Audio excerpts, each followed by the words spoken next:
Hey everyone, this is Adam Elenbaas from Nightlight Astrology, and today we are going to continue our series on parenting tips for all 12 signs of the zodiac by looking at Capricorn. So if you have children that are Capricorn Sun, Capricorn Moon, Capricorn Rising, or you want to visit the Capricorn child within yourself because you have one of those placements, you'll probably enjoy this episode. We've gone through all the signs up to Capricorn, and what we do in each of these videos is we look at 5 parenting tips that you can use for your kids if they have one of these placements.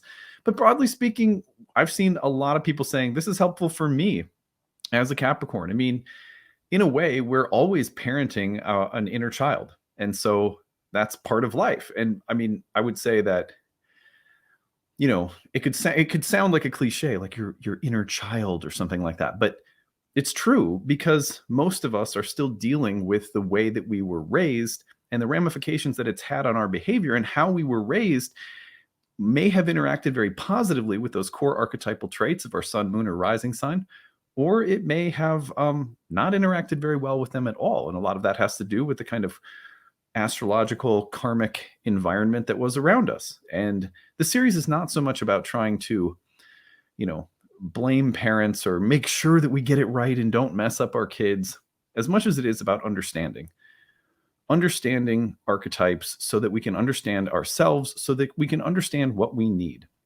And if you're a parent and you have a child that has these placements, what your kids might need. I am not a parenting guru or a parenting expert. I have 2 kids. I guess that qualifies me to talk about parenting. But aside from that, I think that my experience over 13 years of professional practice and working with people who have kids really informs this talk as much as being a parent myself. So anyway, today we're going to look at some tips for Capricorns. Before we get into it, as always, don't forget, like and subscribe, share your comments, click the notification bell for updates if you want to know when I'm going live. You can find a transcript of today's talk on the website, which is nightlightastrology.com. And you have just 1 week left to sign up for the upcoming class, Ancient Astrology for the Modern Mystic. If you go into the courses page to the first year course, scroll down, you can learn more about our new class, Ancient Astrology for the Modern Mystic, a 1-year course in ancient astrology, teaching that will teach you or prepare you to read natal charts for other people, or just help you deepen your love of astrology and your ability to read your own chart or those close to you. The program begins on June 11th. There are 30 classes on the year. They're all held via live webinar, but everything is recorded and contained on a class website. All of the material for the course can be done at your own pace, on your own time, on your own schedule, or you can attend live and be part of the live classroom experience. Either way, we also have 12 guest lectures outside of those 30 lessons on the year. We also have an interactive group forum discussion staffed with tutors. So you can always ask questions, get them answered within a day.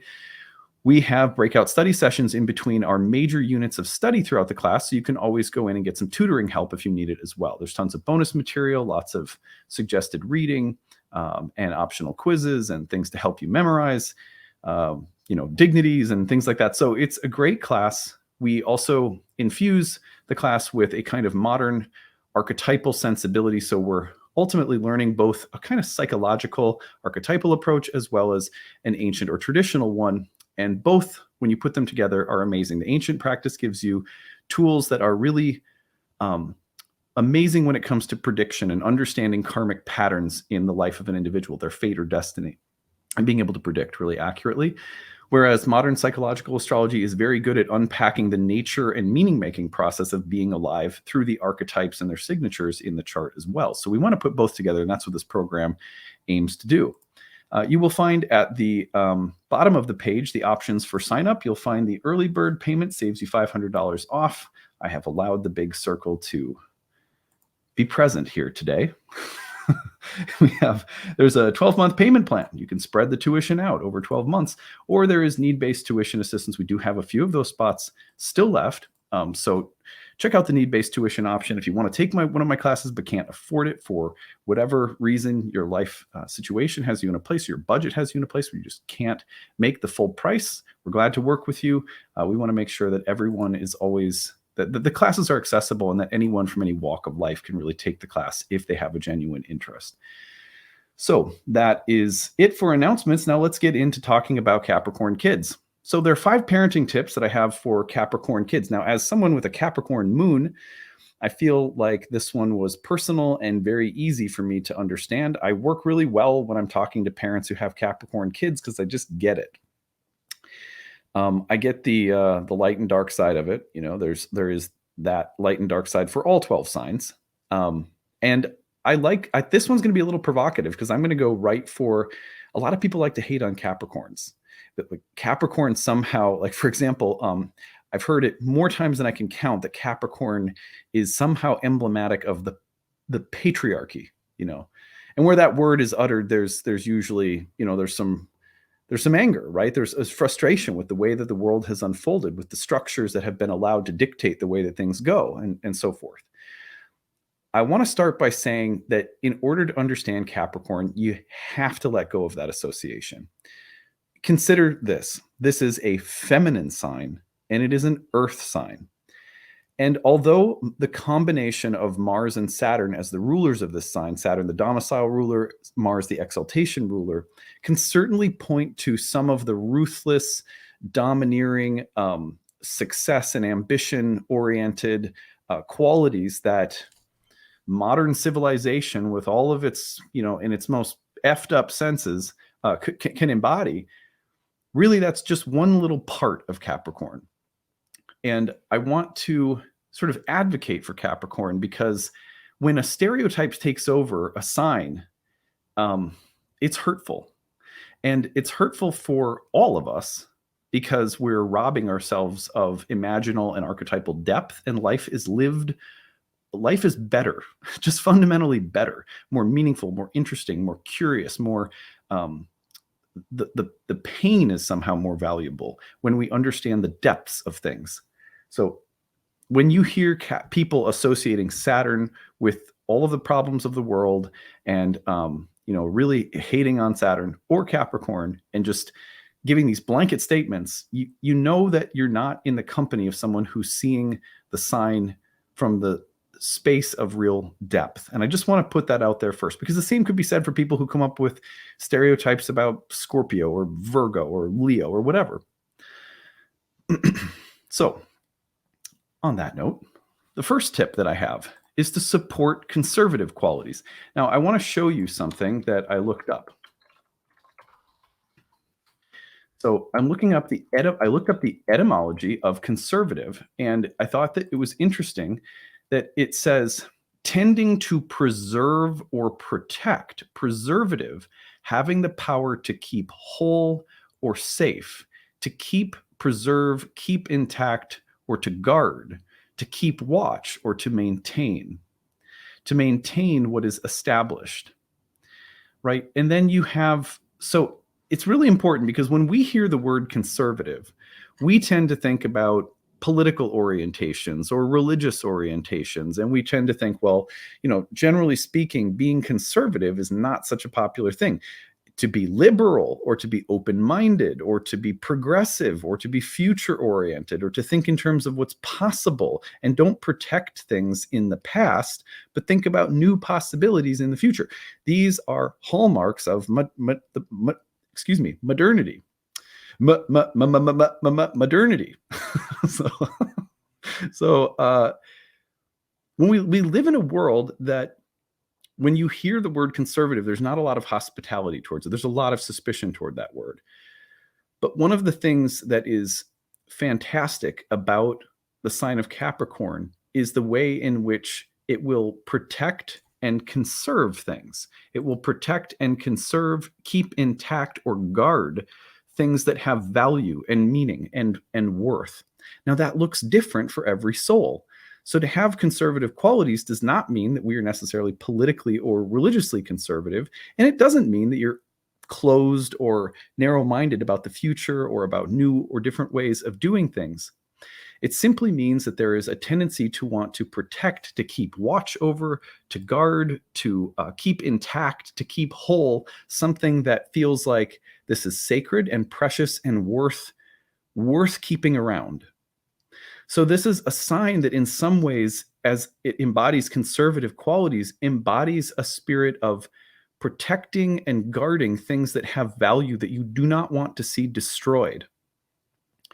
Capricorns will when Capricorn finds something of value, or an activity or a hobby or a subject or a person that it loves, that it finds value in, it will do everything it can to keep and maintain that thing, to preserve it and protect it.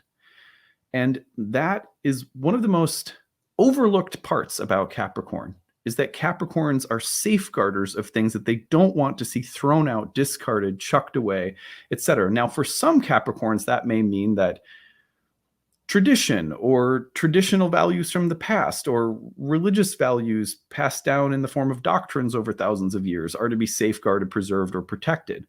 But it's not that simple, right? I think this is fun. I'm wearing a Grateful Dead shirt today that I got after my wife and I decided to go to a Grateful Dead concert this summer. I've been getting into the Grateful Dead with her, which is like one of her favorite bands, and I've been learning more about them. And we're going to a concert. And we're like, well, we want to get a couple of Grateful Dead t-shirts when we go to the concert. So I got this one for us, which is The Bears Are Gardening. Kind of perfect since we've been doing a lot of gardening lately. But here's the thing, is that when my wife describes for me the whole world of the Grateful Dead, that so much of what was going on in that community of deadheads was protecting and preserving something that had worth, an experience musically that was profound and important to the people who followed it. Now, I think that itself is super important. There are two signs that have a lot to say about preserving and protecting things. The other one is Cancer, the opposite sign. So I was not surprised to find that Jerry Garcia was born with a bunch of planets in Cancer. Now, I say that not so much because this is a video about Cancer, but because this axis, Cancer and Capricorn, have a lot to do with safeguarding and protecting things. Now, Cancer's way of protecting is usually through a kind of gentle, sweet, devoted, maternal, protective quality.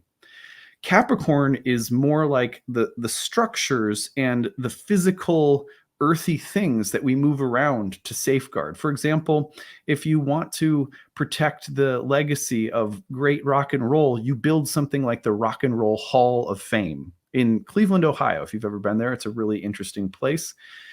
So in Capricorn, it's a little bit more like you're looking for a way to build something that structurally will support and preserve what is meant to be maintained and protected.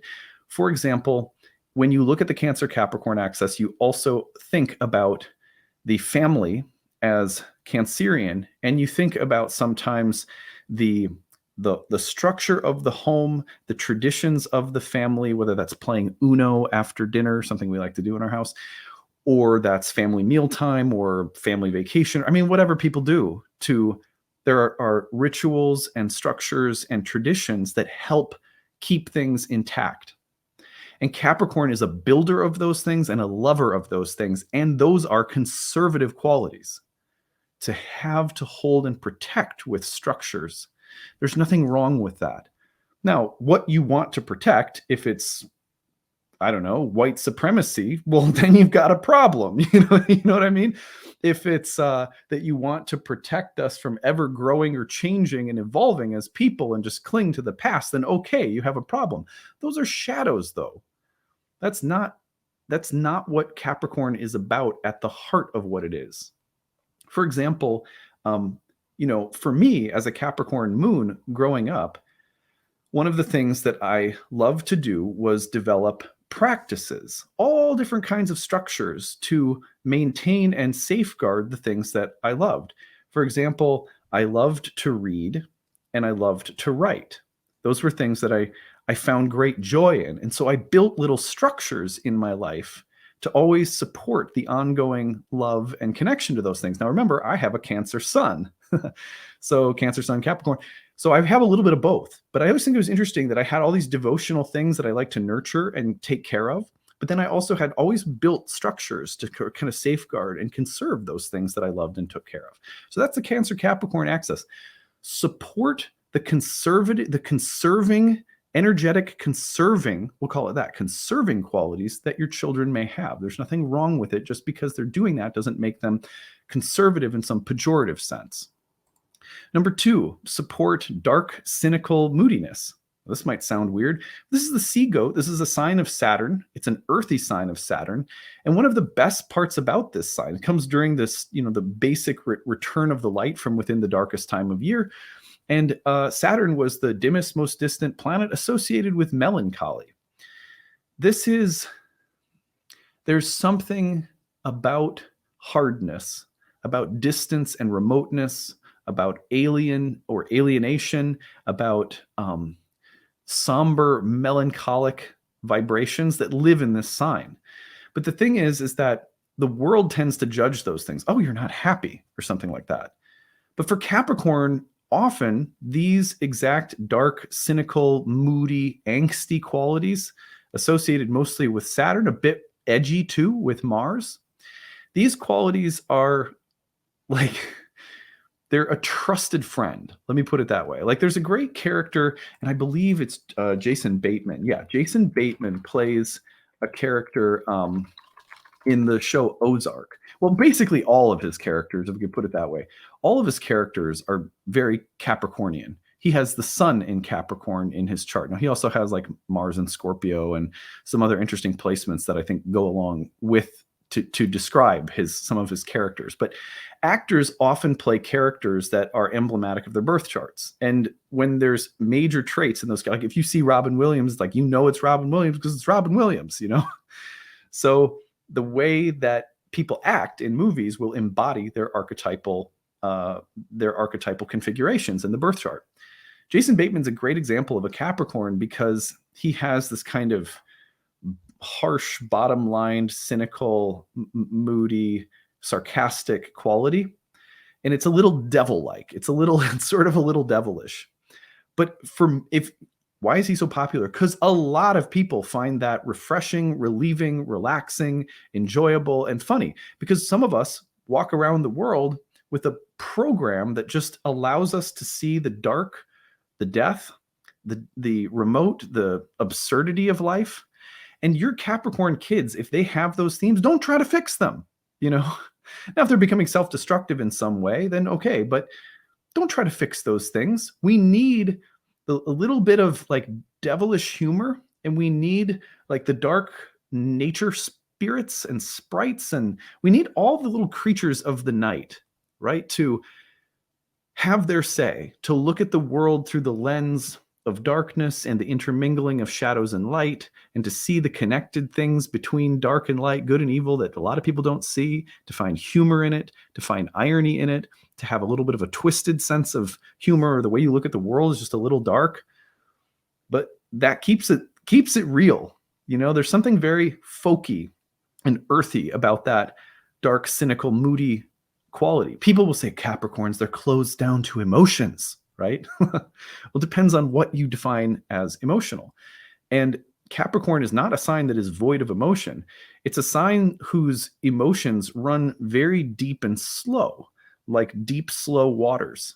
It's the sea goat that climbs out of the ocean, right? So this is a spirit in Capricorn that's actually very moody and emotional, as was Saturn. Saturn was the ruler of Capricorn and the planet associated with melancholy. So just don't forget that.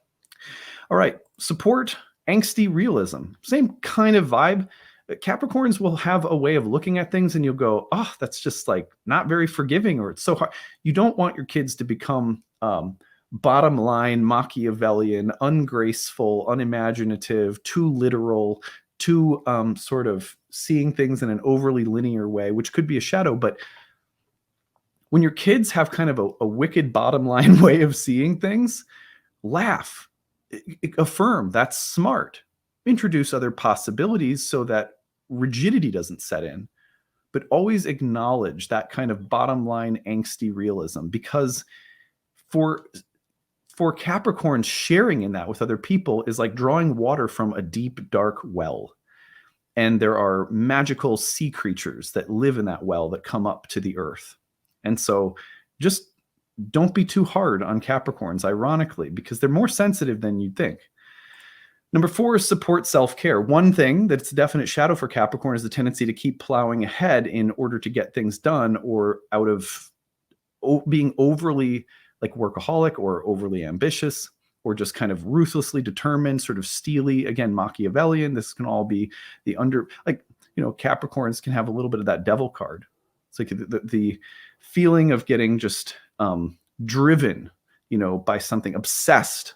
Capricorn being very obsessive about getting things done, or climbing a mountain, accomplishing something, or becoming very successful, and they become kind of ruthless about it. The thing that tends to get neglected is self-care. And where there is true, real self-care, there is usually a need to step away from that plowing forward and that ruthless determination. So number 4, support self-care. Number 5, support emotional intelligence. Capricorns, again, are not unemotional. That is, when people say Capricorns are unemotional, I want you to repeat what I'm saying. That is not true. And then you can tell people all about what you know about Capricorn. And here's something that you have to remember, is that Capricorn, as the sign of Saturn, was, again, associated with melancholy. Melancholy is one of the most emotional kinds of temperaments that there is. It's emotional. It can get kind of stuck and narrow and rigid about the way that it sees the world, and that can sometimes be a little dark. But just because things are like sort of dark and earthy and a little bit like dense and thick and heavy, emotionally speaking, does not mean that it is not intelligent. Now, the main thing when we say support emotional intelligence is to support, how are you feeling right now? What do you need in this moment? Where are you at? How can you locate yourself in your feelings, in your body? Easy to dissociate from with a planet like Saturn ruling. Melancholy can be extremely dissociative. So how do I feel? Letting the wisdom of the body come in. Because remember, the moon that rules the body is in its detriment in this sign. One of the things I've had to learn throughout my life over and over and over again is, how do you feel in your body right now? What is your body telling you to do? When I was young and I had a bit of depression, that was when I was susceptible to addictive tendencies and had to eventually pull myself out of an opiate addiction, which I've talked to you guys about many times before. I look back at that and I think that the problem wasn't that I was lacking emotion. It was that I would get fixated and sort of too narrow with the emotion. And often that's because of a lack of connection, sometimes a connection to others where you need to share in intimacy and vulnerability. But also it was started with not being emotionally connected to my own needs. If you turn the cynicism toward yourself, then you're going to be harsh. You're going to be too hard on yourself. Like, well, I need a bath, like, what are you going to put some bubble bath in there too and feel real sorry for yourself? Capricorn's more likely to speak like that to itself, so to speak, because it has that kind of angsty, dark realism. It's suspicious about selfishness. Like, Capricorn is in many ways like such a driven, practical sign. It's like, do what's necessary, kind of like bite a stick and get through it. But and that is really useful in terms of not indulging in, like, a lot of some Capricorns, anyone can be narcissistic, but it's not a sign that's like super narcissistic. It tends to be more self-effacing. And so listening, what does my body need? What is my body telling me? That's often harder for Capricorns and far more important when it comes to not letting the negative, dark, melancholic state eat away internally, cut you off from other people, and so forth. So, with your kids, it's like, support them getting to know their needs, the softer underbelly, the soft, oftentimes Capricorn kids have to grow up quickly for one reason or another. There's a feeling of having to be more mature and disciplined and ready for the world than you should be at an early age. That's a pretty common thing to happen with Capricorn karma. But sometimes we have to go back and say, there's a little kid in there that needs a hug. There's a little kid that needs time and tenderness. How do, kind of almost like thinking about Cancer a little bit. So how do we bring in that emotional, caring, gentle, sensitive mindfulness? That is a huge ally to Capricorns. And when Capricorns have that, they're not only among the most effective, but they're also among the most caring signs. They'll do anything. They'll work really hard. They also know how to take care of themselves and connect with others. You have an amazing soul. You have a person that will be of tremendous value and support in your life, and you'll have someone who is strong and capable and also self-loving. So these are my thoughts about Capricorn. I hope that they are useful for you as parents or just listening and thinking about your own inner child, so to speak. All right, that's it for today. We will see you again tomorrow. Bye, everyone.